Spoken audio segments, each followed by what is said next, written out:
Have you checked out all the new handicappers at WagerTalk? If not, here's your chance.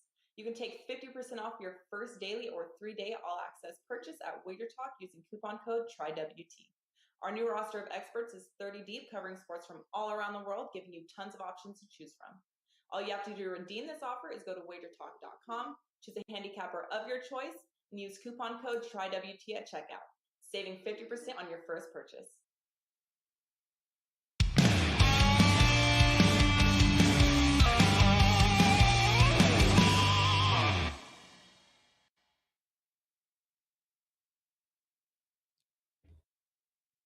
Welcome, everybody, to Wager Talk Today. I am freezing my ass off, and my name is Lawrence Prezidental, and he is Teddy Covers. You're watching the best daily sports betting show on the planet, that I guarantee. If you've never seen this show before, you're going to get unbelievable information, and I promise some laughter along the way. Plus, you'll feel sorry for Teddy. He is Teddy. How are you, bro? I'm doing just fine today, Lawrence. On the show, on Wager Talk Today here, it's no longer Football Fridays. It's hoops and hockey and UFC and Formula One Fridays. Ralph Michaels is going to lead us off. He's going to talk, he's got a chart for us, talking about NHL teams returning home off at least a 4-game road trip. Let's see what Ralph comes up there. He's going to talk Winnipeg and Colorado in NHL action tonight. He's going to break down college hoops, Troy and Coastal Carolina. J Money is Money comes up next. He's going to talk the Heat and the Bucks, the Kings and the Clippers. My big game breakdown. We're going to stay in the association as well and talk a little ESPN action tonight. Phoenix and Oklahoma City. And Andy Lang closes out the show. He's got UFC for us. We're going to talk the Lanase versus Mallet fight. He's got an NBA prop in the Bulls Nets game, and he's going to talk some Formula One as well. So, yeah, it is a loaded Friday edition, even in the post-football Friday era, Lawrence. Teddy, Seth S., one of our listeners, writes, how the hell did the 76ers and Devils end up covering? Well, the answer to that question, my friend, is thank you for being a client of mine. And, well, I'm rolling. And when you're rolling, crazy shit happens in your favor. It also works the other way around. When you're in a slump, those plays do not go well for you at all. Last night, we had a miracle win on the New Jersey Devils. Tied 2-2. The LA Kings scored with about, 4.5 minutes to go in the game. New Jersey ties it up right at the end, scores in overtime. And the Philadelphia 76ers, Teddy, I don't know if you watched the ending of that game, but they had no business covering that game. None whatsoever. We cashed that one as well. Guys, I just want to let you all know, and yes, I will throughout the show because, well, I'm a narcissistic promotional fool. I have a 5% play up in NHL tonight. I'm on a 12-5 NHL run. Better than that, I have an NBA total up tonight. I'm on a 21-4 NBA total run. And I have a college basketball ATS bet. And I'm on a 30-12 run in those. So I got a big card for my clients tonight. Teddy, what do you got going? I got a 3-pack in the NBA, 2-0 last night in the NBA. And nice. What was that? I think 64-27 last year down the stretch in the NBA post All-Star break. So this is my time here. We'll talk about that a little bit more in What Bettors Learn. Excellent. And guys, make sure to subscribe to our channel, please. Also, hit that like button. Teddy, I got 4 NHL plays that I just love. One of them is a 5%. It's up. The other 3 I will give out in the daily presidential address. So make sure to hit that like button. Ralph Michaels, man, we love having you on this show. Welcome to Wager Talk Today. How are you, my friend? I do want to preface, Teddy, sorry, I don't have a chart.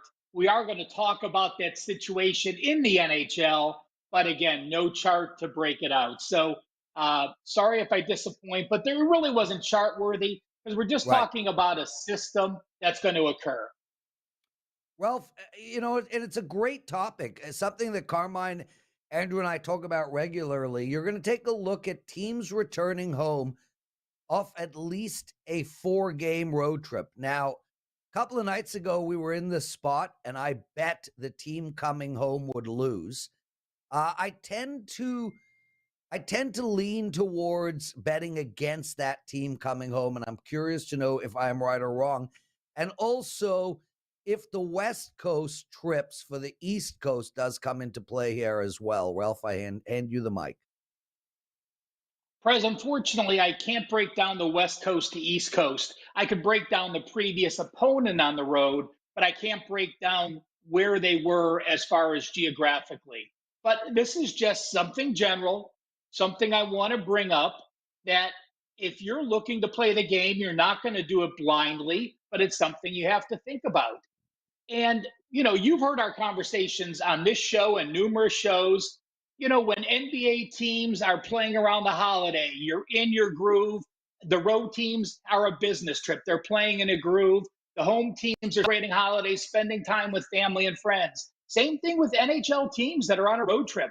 You've been gone for a while. You are back at home. You got home the night before, a couple days ago. You're trying to get your life resituated. You're spending time with family and friends. So when I went through the NFL the last 5 years, just blindly, teams that played at least 4 straight road games and are back at home are 146 and 159. Now you're going to say, well, 48% isn't great, but that 48% record is with an average line of minus 136. So you have a negative record with a team that's a sizable favorite.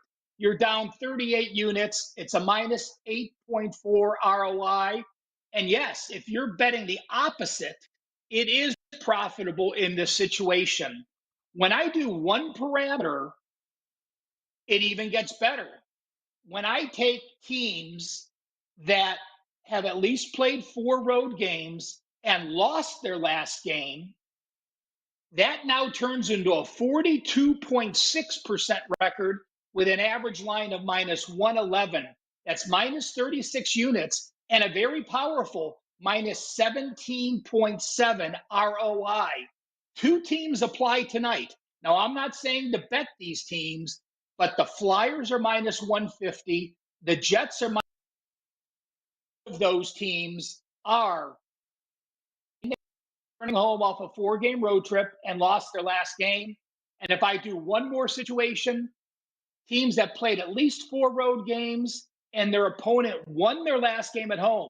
So their opponent is not on a long road streak. This is only their first road streak of the series.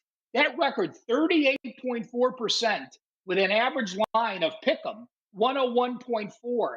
That's minus 20.1% ROI. When you're finding those ROIs in the 20% for something that's happened over 5 years, a powerful tool. So keep an eye. The situation says to fade the Flyers, fade the Jets tonight. We'll see what happens in that role. Yeah, and Ralph, we didn't speak about this before the show, and I was looking it up because before you mentioned the Jets, I was like, the Jets are in that exact spot.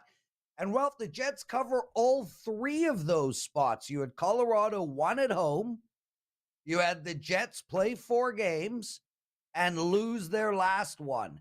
So listening to what you're saying, the Jets are really in that core position as well.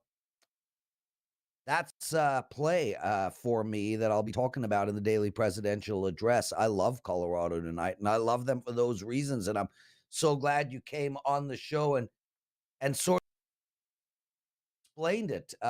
Awesome freaking stuff, Ralph Michaels. Let's get into the Winnipeg Jets game. They're playing Colorado. I love Colorado in the spot. But you got a play for us on the total. What is it? Prez, I have a question for you. When I was breaking down this game, I didn't realize, why does Colorado have 5 days between games? I don't see regular season rest at 4 days. Do you have an answer to that? I even went to the Colorado paper and couldn't find out why this schedule is so unique.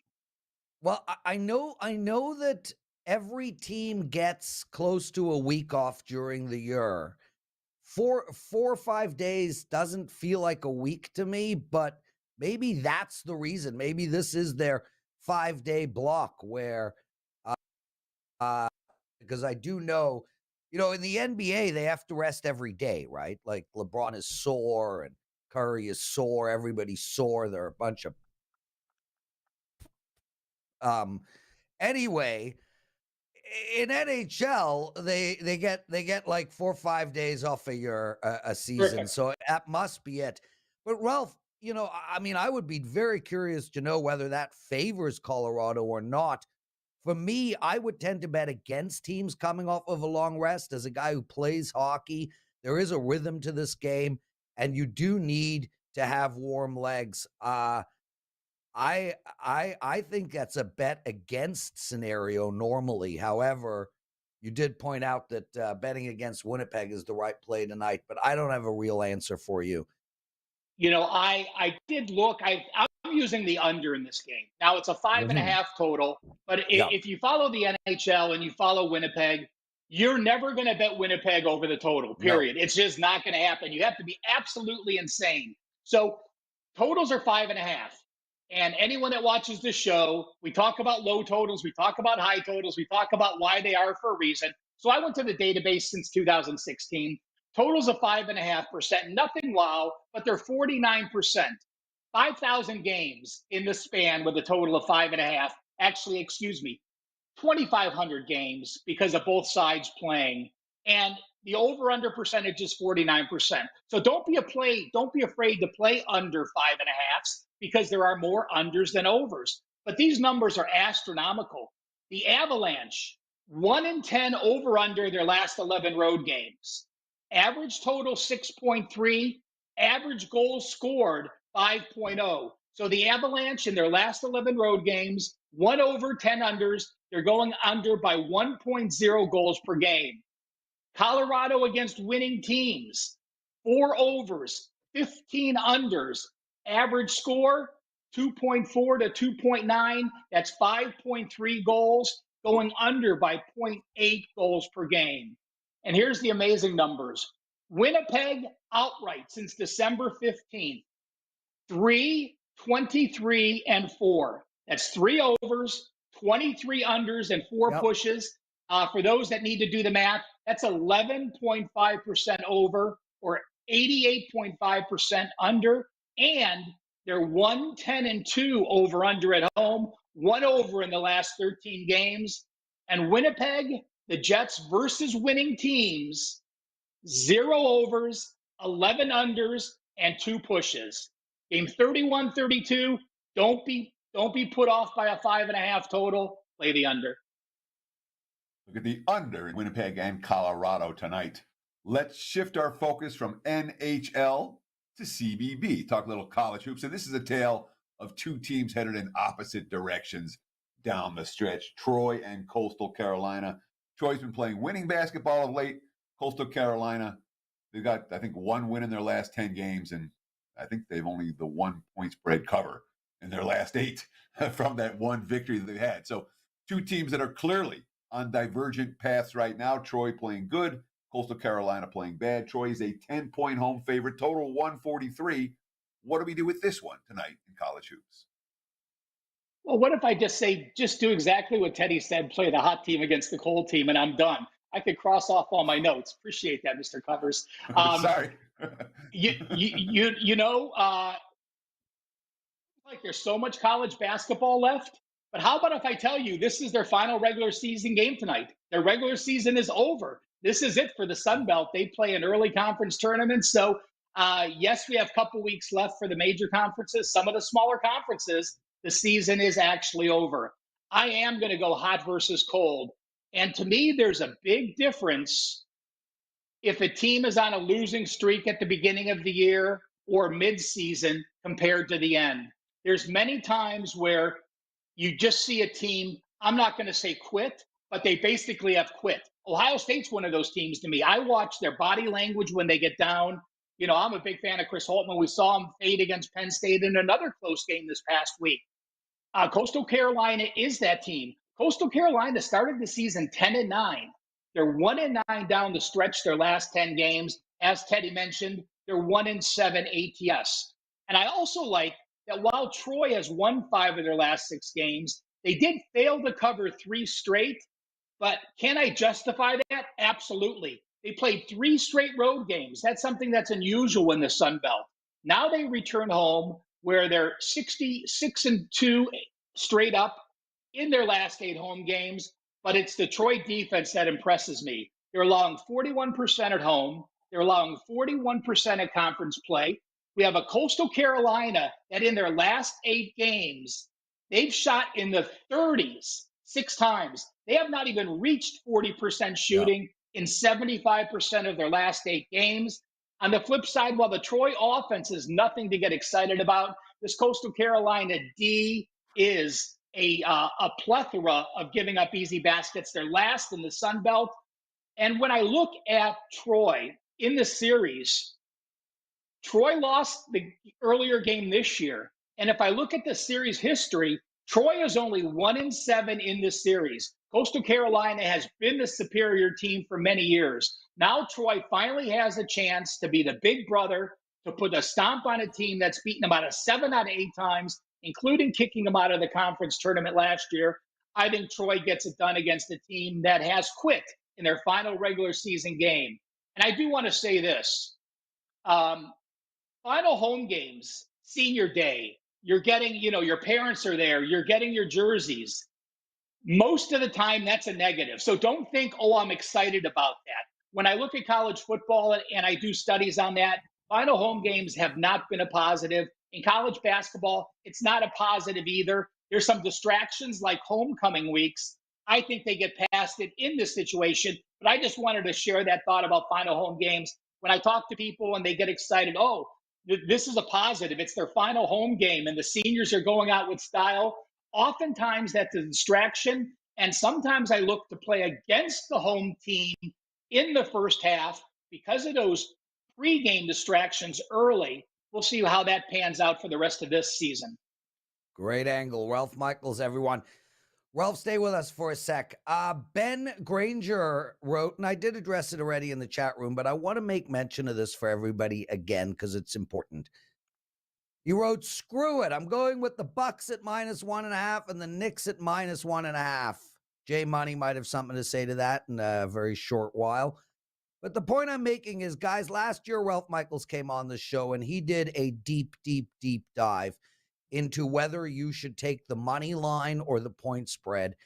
And Ralph, I don't know if you remember this information, but it was at -2. Any NBA game at -2 or less, the math says take the money line. So if you're going to bet the Bucks and the Knicks tonight at -1.5, we suggest you take the money line. You remember that discussion, Ralph? I loved it. Prez, I am typing away as we do it. Take the money line. In the NBA since 2019, if you are a small favorite, my database is spinning. So I'm going to babble for 1 second and see if it pops up. NFL, clearly. NFL, it's better to bet the money line because there's many 1 and 2 point losses. Yep. In the NBA, okay, here we have it. It's going to be close. Since 2018, if you are a favorite of 1, 1.5, or 2, you have won 50.8% of the time straight up. You have covered 47.6%. So if you take the ATS number and we add 10% because you're paying 10% juice, you're actually going to be better off in this situation in the NBA taking the ATS number. I'll break it down for next week. I'll actually have a chart for you at 1, 1.5, 2, and 2.5. So we'll talk. But right now, straight up record, 350 and 339. So it's 50.8% straight up. ATS, 324 and 356. So it's 47.6%. So if you take the ATS number at 47.6 and add 10%, you're going to be under that line.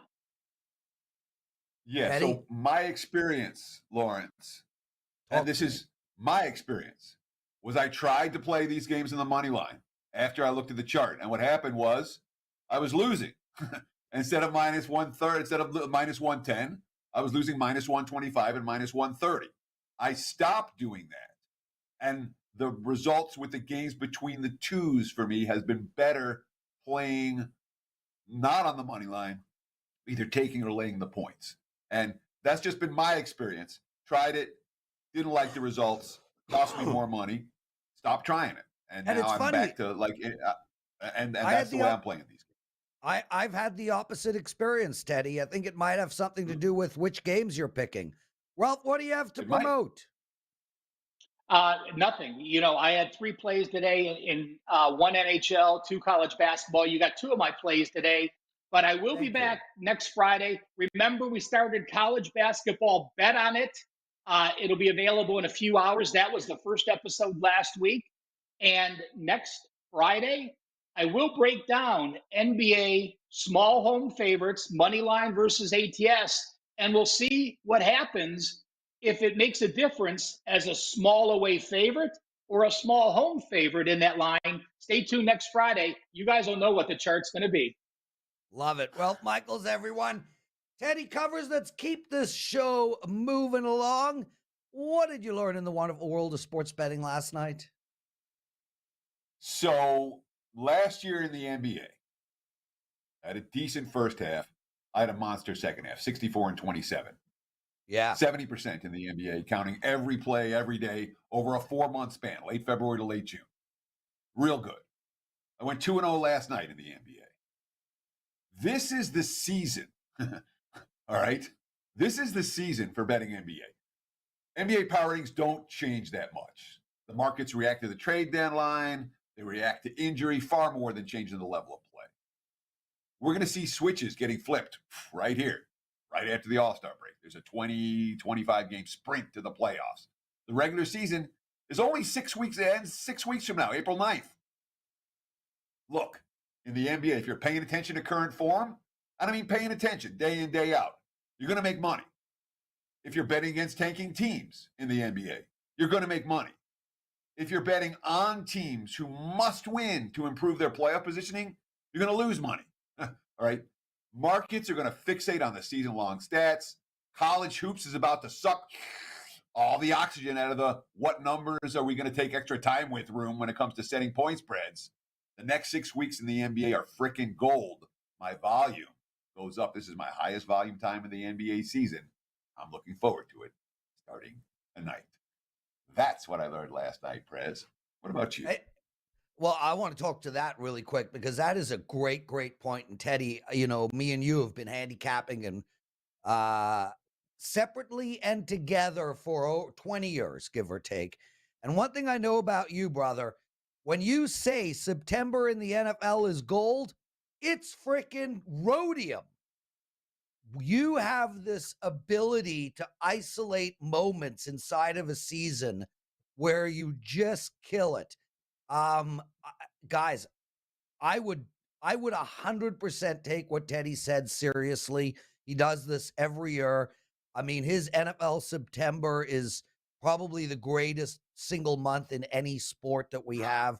And well, dude, I mean, what did you like 21-5 or something in I mean, your numbers in NFL, it's insanity. And you do it as well.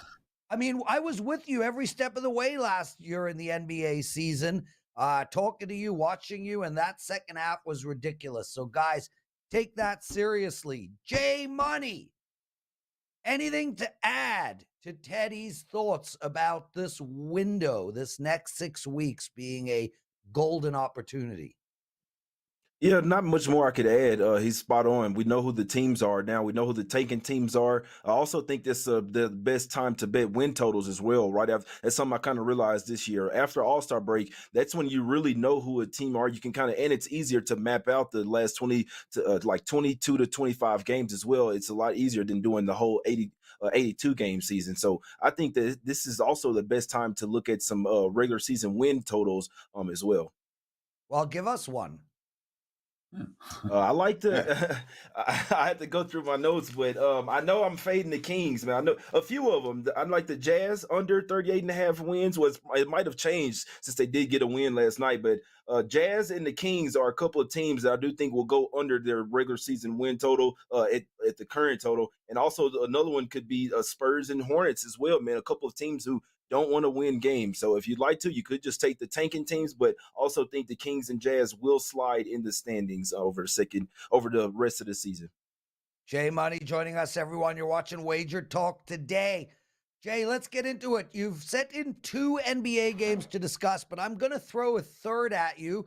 We got a $20 tip from Golden Eagle, and he wants to know about the Knicks game, but we're going to leave that till the end. Let's start with the Milwaukee Bucks. They're -1.5. They're playing Miami. Total 219. How do we bet this?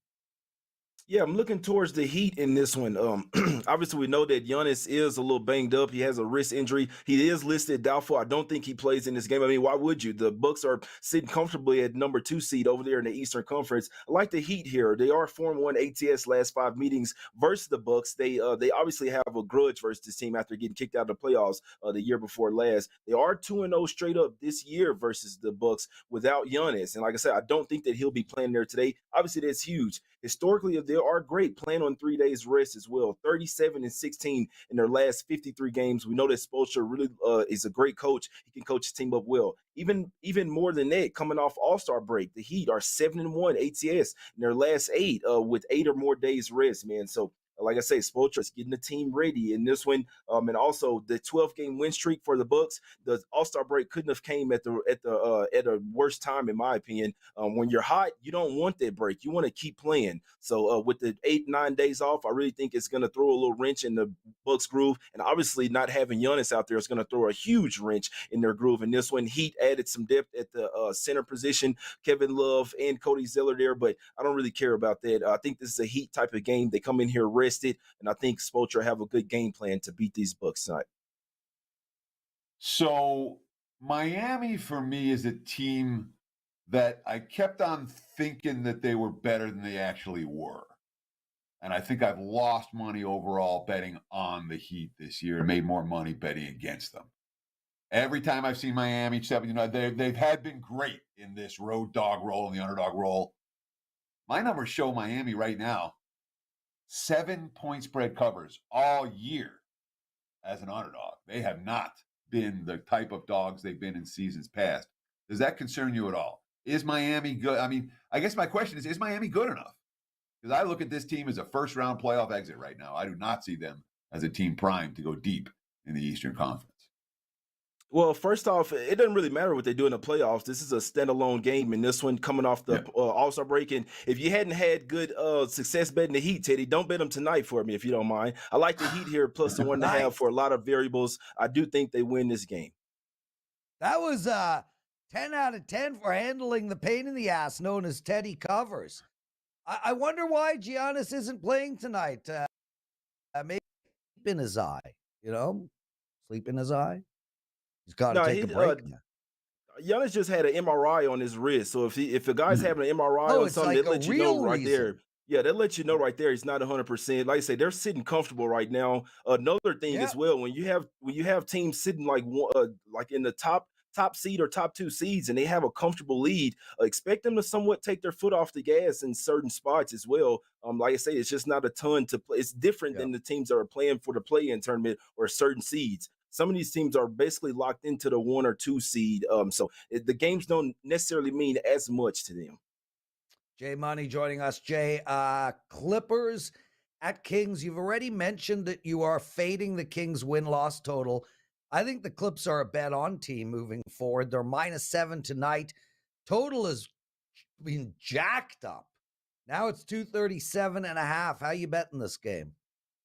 Yeah, I like the Clippers in this one. I bet this one last night at -6.5. I think they're going to clip the Kings in this one. Kings are coming in off a back-to-back off of the break, and you could say that they're in more of a groove as well. But the Clippers are playing with revenge here. The last time these two teams faced off, they lost 96 to 123. Damn near a 30-point loss. They didn't have Paul George or Kawhi Leonard in this game. The Clippers, they have a revamped roster. They've bolstered their bench, in my opinion. I know that they won't have Zubac tonight, but they do have Plumlee that can step in there, and it doesn't matter. The Kings don't have a ton of rim protection down in the paint, and I see the Clippers. Hopefully, they don't start Westbrook because I wouldn't like for them to start him, throw him in the starting lineup. But regardless of that, I think this team attacks the paint tonight, and whenever Westbrook is in there, they attack the paint. Sabonis is not defending anyone at the rim. He also has a hurt wrist as well, man. So I like the Clippers in this one early and often. Like I say, the Kings, in theory, could start this game off better. They've shook off the rust last night, but they are coming in off a back-to-back with travel here. Clippers rested.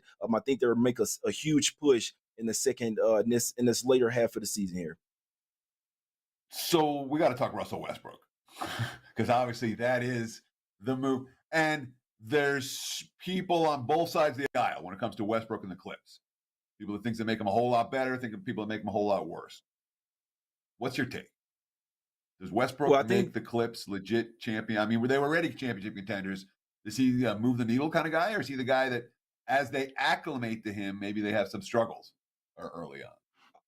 I'll be perfectly honest with you, Teddy. With or without Westbrook, I think the Clippers are one of the top 3 teams over there in the Western Conference. If they play him off the bench, it can only be an addition, in my opinion. If they come in and try to start him right away, that's something I do think that would be the wrong move, in my opinion. You have to stick with Terrence Mann right now. He has earned the starting job as well. I think you kind of ease Westbrook in there. If he starts playing better than Mann, or maybe even you can choose to close games with him. But I do not want to see them starting Westbrook for the first 3 or 4 games in this one, Teddy. Jay Money joining us. Jay, one of our customers, one of our listeners asked us to discuss this, and Teddy, please feel free to weigh in. It's the New York Knicks minus a total of 225.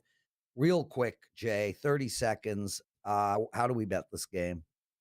Yeah, I bet the Knicks last night at +2. I woke up this morning, it's at -2. They are 5-0 against the spread last 5 meetings. So it could be just simple as take the road team. Knicks are 5-1 ATS last 6 in Washington as well. I know the Wizards were hot right before the break, but remember, you don't want, when you're hot before the break, it's likely that that hot streak is probably gonna come out cold or be stopped in this first game here. So I do agree with the Knicks moving from +2 to -2. Teddy? So my take is that if you like the Knicks, you already missed it. You cannot play after a 4. If you missed 4 points of the best number, yeah, you're not winning in the NBA when you get on those plays. Just not going to do it. So I would not play the Knicks at this price. Not that I love the Wizards. To me, it was one of these games where you can make a decent case for both teams. It is worth noting for the 10,000th time, I'm assuming he's watching the show. That's called a viewer, Lawrence, not just a blah, listener. blah, blah, blah, blah. Jay, speaking of viewers, your mom is in the chat under the name Benny8. She writes, I watch Jay Money every day. Nobody chats about the NBA with more knowledge than this fella. Does it on a daily basis. Respect to Jay Money, and thanks for keeping it free. Jay, where do people hear you, listen to you, see you, hang with you? Yeah, I don't think that's my mom, but I appreciate it being in the chat, man. But obviously that's not. It was a joke. It was a joke. Nah, I'm with you. Nah, NBA Talk with Jay Money on YouTube. I've been doing about 3 or 4 shows a day. Been going live on Saturday and Sundays as well, guys. So if you want to check out the show, you could just type in Jay Money, Jay Money on YouTube, or the show is called NBA Talk with Jay Money on YouTube. We're about to have our guy Andy Lang on there as well, basically live every day at 1 p.m. Eastern. Yeah, we're going to have Andy Lang on here in a few minutes. Thank you so much, Jay Money. Teddy, we should run a competition on what color is Andy Lang's shirt. But before that, no commercial break, Daniel's son. We're up against it. Teddy, your big game breakdown.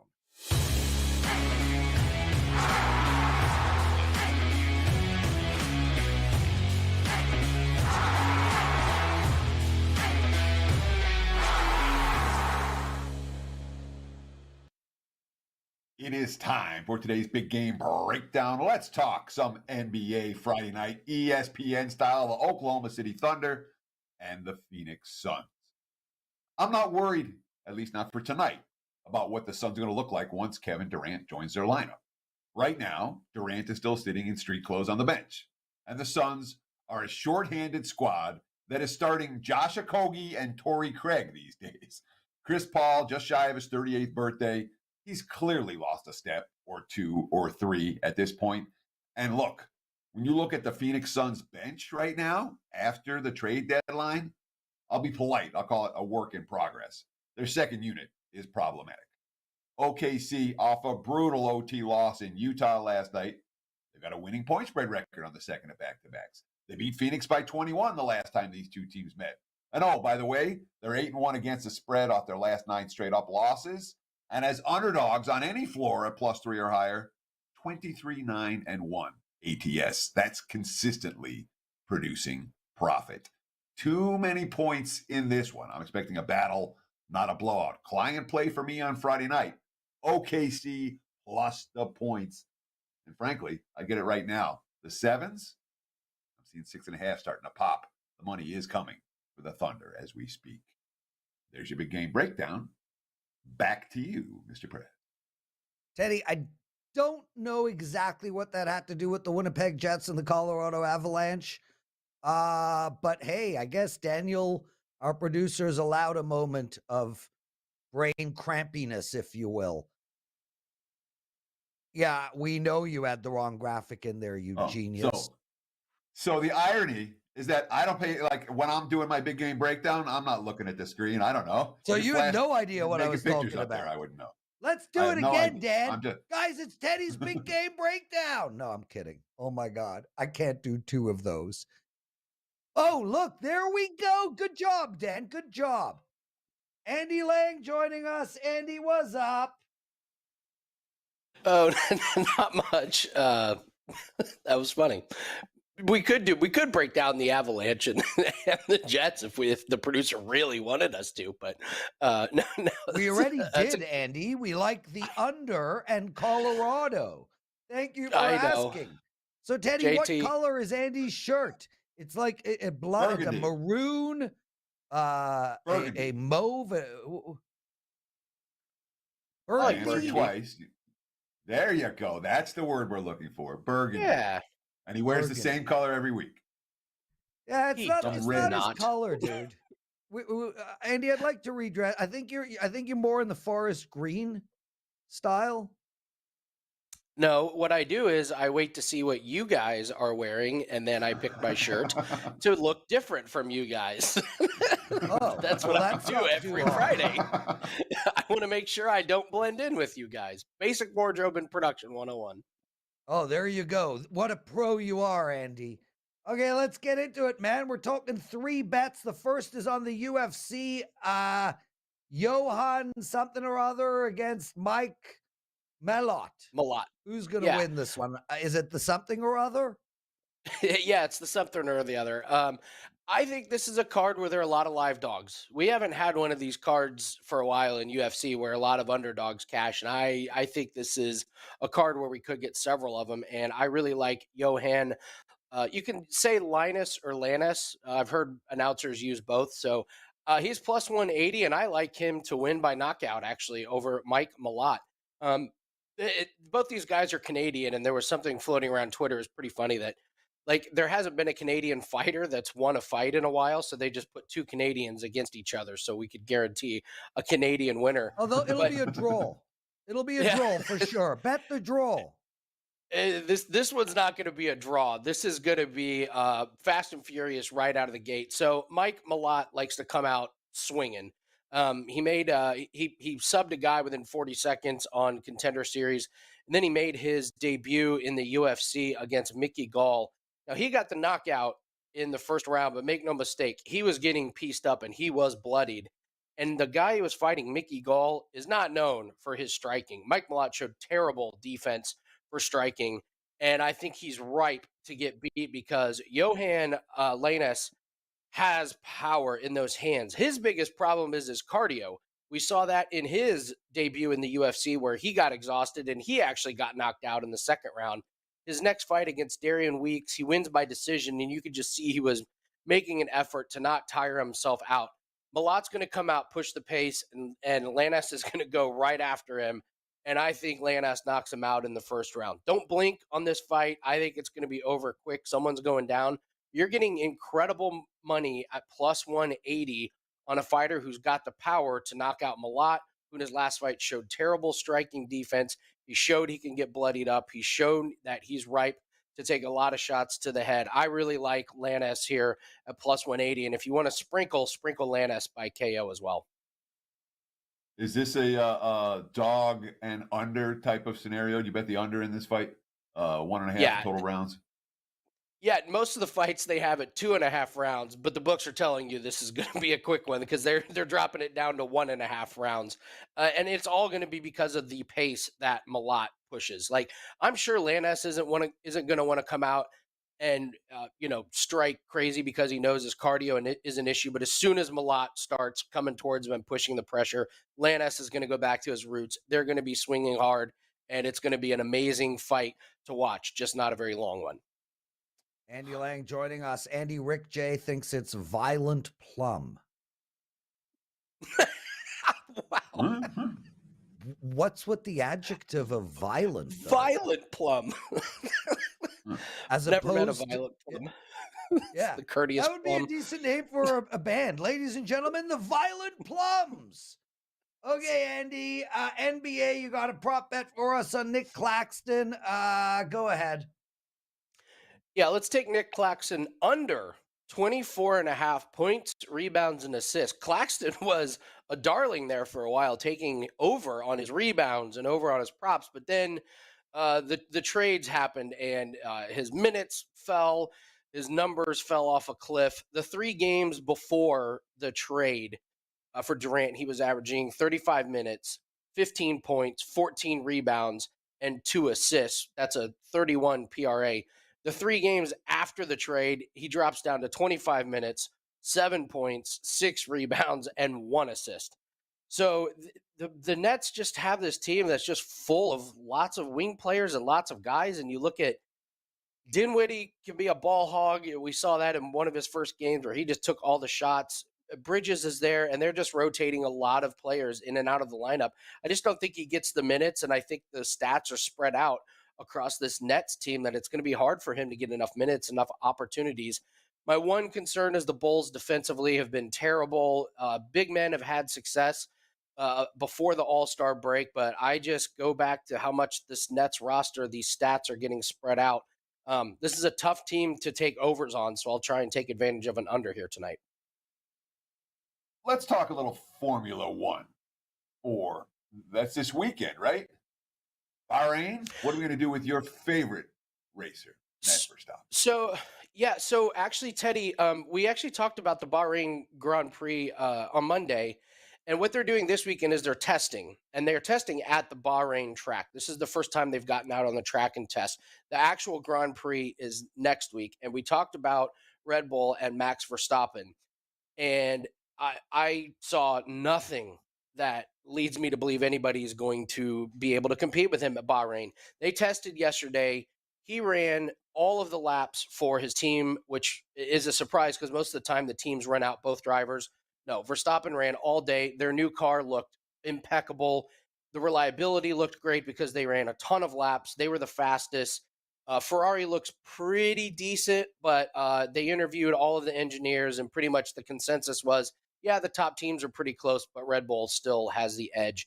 Max Verstappen is not going to be testing today, so I think you can still grab him at plus money to win. I'm planting my flag down and saying Verstappen is going to have success in the first part of the year. Their car looked great. You can still grab him at plus money. Do that, because if other teams struggle in testing for the rest of the weekend, or he goes out there and rips off a few more quick laps, it's going to drop to minus money. Grab Max to win at plus money right now. And keep in mind, everybody, Formula One on Netflix, Drive to Survive, Season 4 out today. Andy, that's not it. We're going to talk a little bit more because I got some questions for you. One, do you have any thoughts on the Jake Paul fight? I do not, but I know Kevin Dolan did a really great breakdown on Wager Talk Extra. He's our resident boxing expert, and he actually gave out a really good play on it.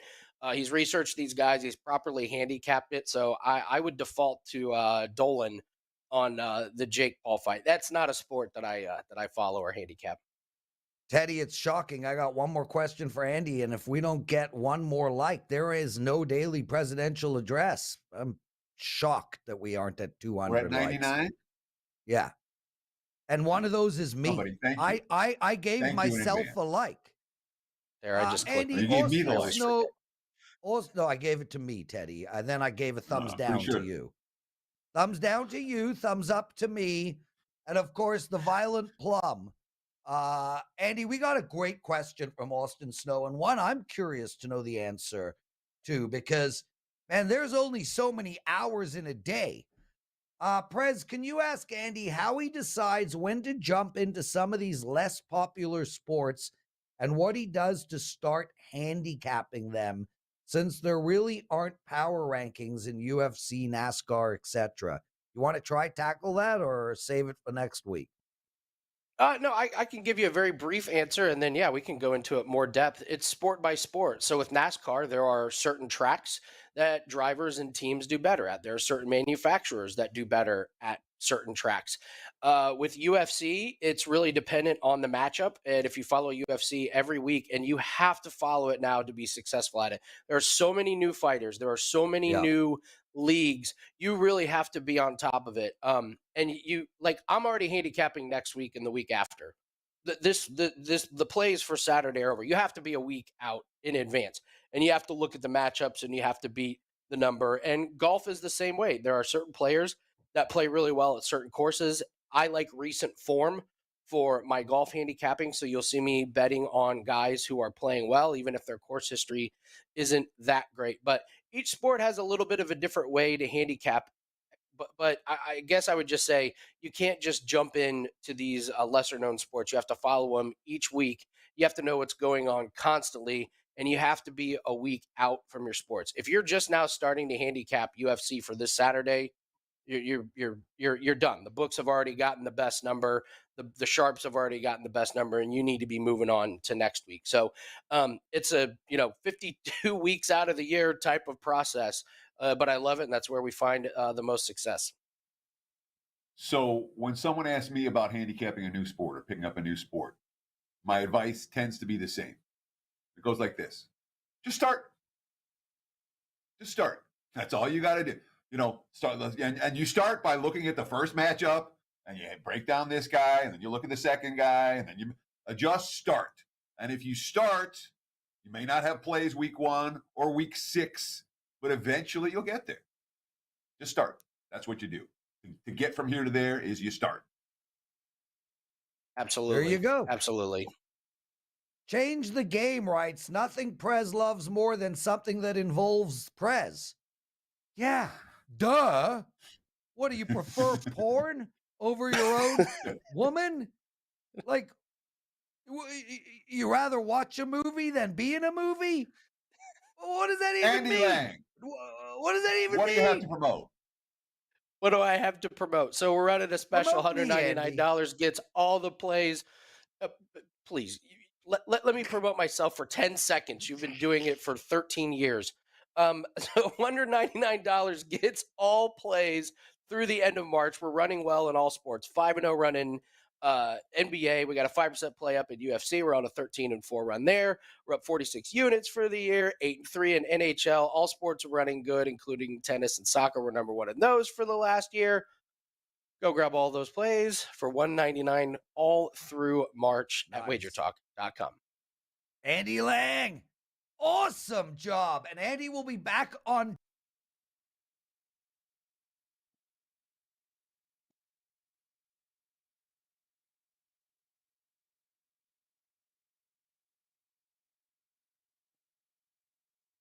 Thank you. Oh, this me and you were on the screen together. Do your presidential address. It's time to go. And now it's time for the daily presidential address.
Teddy covers. Falafel day today. Take us home, bro. That's going to wrap it for the week right here on Wager Talk today. Enjoy the games and best of luck with all your wagers. We'll see you guys again on Monday.